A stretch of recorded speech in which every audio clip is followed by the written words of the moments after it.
আসসালামু আলাইকুম, সবাই কেমন আছেন? আজকে আমি আপনাদের সাথে আমাদের ট্রেন জার্নিটা শেয়ার করব। তো আমরা একটা সিঙ্গেল কেবিন নিয়েছিলাম। তো সিঙ্গেল কেবিনে আব্বু, আমি আর আমার ৩ পুত্র। তো ৩ পুত্রর মধ্যে রিদওয়ান আর রায়ান উপরে বসেছিল আর আমরা ৩ জন আর কি নিচে। তো এই যে কেবিনের সাইড থেকে আমি আমার রাস্তার কিছু দৃশ্য ধারণ করেছিলাম আর সেই সাথে ট্রেনের ভেতরেরও অল্প একটু দৃশ্য ধারণ করেছিলাম। তো ট্রেন এই যে যাচ্ছে, আপনারা বুঝতেই পারছেন যে অল্প কিছুক্ষণের মধ্যেই যমুনা ব্রিজ আমরা দেখতে পাবো। তো যমুনা ব্রিজের সাইডে আরেকটা ব্রিজের কাজ হচ্ছে যমুনারই। তো সেই কাজের কিছুটা অংশ আমি ধারণ করেছিলাম মেনলি, সেটাই আপনাদের সাথে শেয়ার করব। ট্রেন জার্নি বরাবরই আমি অনেক বেশি পছন্দ করি। জাপানে যখন ছিলাম তখন প্রায়ই ট্রেনে ওঠা হতো, কারণ ট্রেনে করে ভ্রমণের বিশাল একটা সুযোগ ছিল জাপানে। মানে তিনটা সিজনে আর কি জাপানে ট্রেন ভ্রমণে একটা বিশাল ছাড় দিত। সেই ছাড় দিয়েই বিভিন্ন জায়গায় ঘোরা যেত। এটা একটা অনেক বড় ব্যাপার। মানে জাস্ট একটা কার্ড কিনে নিয়ে আমরা সেই টিকিট দিয়ে আর কি ঘুরতে পারতাম। তো এই যে আমরা এখন যমুনা ব্রিজের উপর দিয়ে যাচ্ছি। যমুনা ব্রিজের উপর দিয়ে যখন ট্রেনটা চলে খুব স্লো গতিতে চলে, আপনারা জানেনই যে ব্রিজে একটু যেহেতু শুরু থেকে একটু ত্রুটি আছে, যার কারণে ব্রিজের উপর দিয়ে যখন ট্রেনটা যায় খুব স্লো গতিতেই যায়। তো ব্রিজের পাশ দিয়ে যাওয়ার সময়তেই দেখা যাচ্ছে যে নতুন যে ব্রিজটা নির্মাণ করা হচ্ছে সেটার কাজ চলছে। আমি অবশ্য এখনও জানি না কাজটা শেষ হয়েছে কিনা, জিজ্ঞাসা করার কথাও মনে থাকে না। তো যার কারণে আমার জিজ্ঞাসাও করা হয়নি। তো পাশেই আর একটা ফ্যামিলি ছিল, তাদেরও একটা বাচ্চা ছিল। সে আবার খুব মজা পাচ্ছিল আমার আব্বুকে দেখে।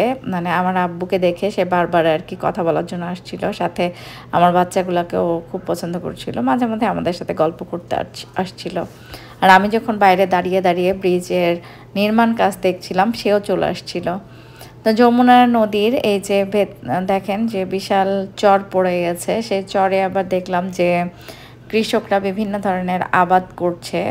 তো আসলে আমাদের বাংলাদেশ অপূর্ব সুন্দর, এটা বলার অপেক্ষা রাখে না। আর নিজের দেশ তো নিজের দেশই, নিজের দেশে আমরা যেটাই করি না কেন আমাদের কাছে অনেক বেশি ভালো লাগে। তো দেশে যে আমরা আব্বুর সাথে যে যাচ্ছিলাম খুবই ভালো লাগছিল, যেহেতু ট্রেন জার্নি আমি বরাবরই অনেক বেশি পছন্দ করি। বাস জার্নি আমার অত একটা ভালো লাগে না। এবার অবশ্য বাস জার্নি তেমন একটা করিও নি, শুধুমাত্র বগুড়ায় যাওয়ার জন্য ট্রেন যেহেতু নাই, বগুড়া যেতেই শুধুমাত্র বাসে যেতে হচ্ছে। খুবই পচা জার্নি, অবশ্য ভিডিও সেরকমভাবে করা হয়নি। বাট ট্রেন জার্নি 2বার করা হচ্ছে, একবার ঢাকায় এসেছি আর একবার হচ্ছে যশোরে গেছি। যশোরের ক্লিপগুলোও আছে, আমি ইনশাল্লাহ পরবর্তীতে আপনাদের সাথে শেয়ার করবো। আসলে ঢাকা যাওয়ার সময়তে যমুনার এই চরটা দেখতে খুবই অদ্ভুত লাগছিল ট্রেনের জানালা দিয়ে। আর যেহেতু আমরা এসি কেবিনে ছিলাম, কাজেই কেবিন থেকে এর থেকে ভালো ভিডিও ধারণ করা সম্ভব হচ্ছিল না। এই যে এই ছেলেটা আমাদের পাশেই ছিল, সে আবার আমাদের সাথে একটু পরপরই গল্প করছিল। আসলে আমি যখন যেখানে থাকি মোটামুটি এনজয় করার চেষ্টা করি, প্রতিটা মুহূর্ত প্রতিটা সময় ভালো লাগাটাকে বাড়িয়ে দিতে চেষ্টা করি।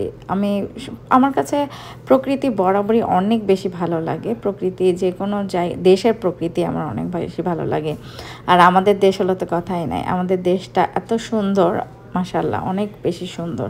শুধুমাত্র কিছু অনিয়ম আর দুর্নীতির কারণে আমাদের দেশটা অনেকটাই খারাপ হয়ে যায়। বাট আমাদের দেশের মানুষগুলো অনেক ভালো, বেশিরভাগ মানুষই ভালো। এখানে দেখেন নতুন রেল লাইনের কাজ হচ্ছে, এটা এপাশে আমরা চলে এসেছি ব্রিজের এপাশে টাঙ্গাইলে।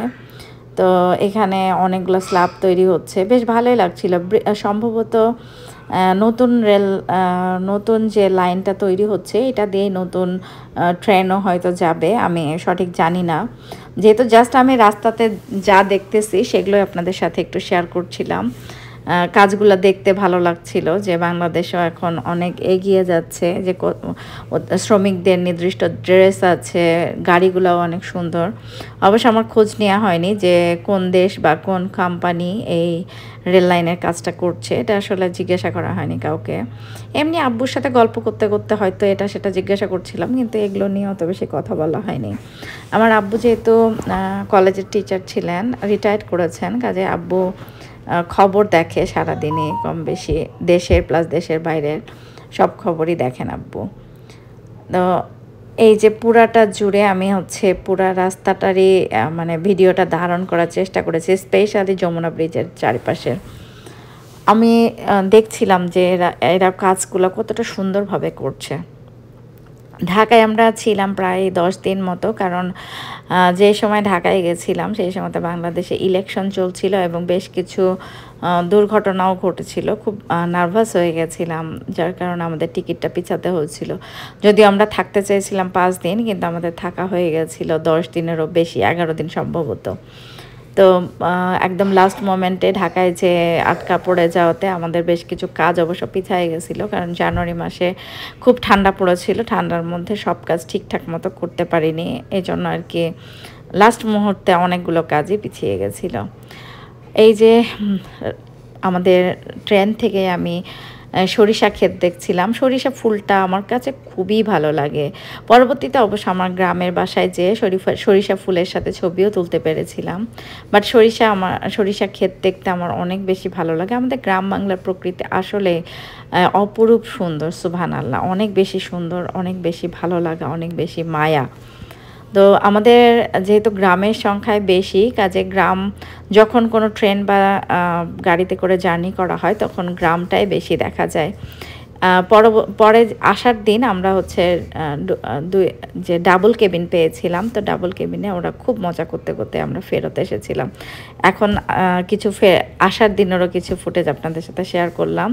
আশা করি আপনাদের অনেক ভালো লাগলো আমাদের ট্রেন জার্নি প্লাস আমাদের অভিজ্ঞতাটা দেখতে। আসার দিন আমাদের বড় দুলাভাই ছিল সাথে, আর আমরা খুব আরাম করে এসেছিলাম, কারণ খুব থমথমে পরিবেশ ছিল, যার কারণে ট্রেনে মানুষের সংখ্যা কম ছিল। একদম ইলেকশনের একদিন পরেই আমরা রওনা দিয়েছিলাম। সবাই ভালো থাকবেন, আমাদের জন্য দোয়া করবেন। আসসালামু আলাইকুম, আল্লাহ হাফেজ।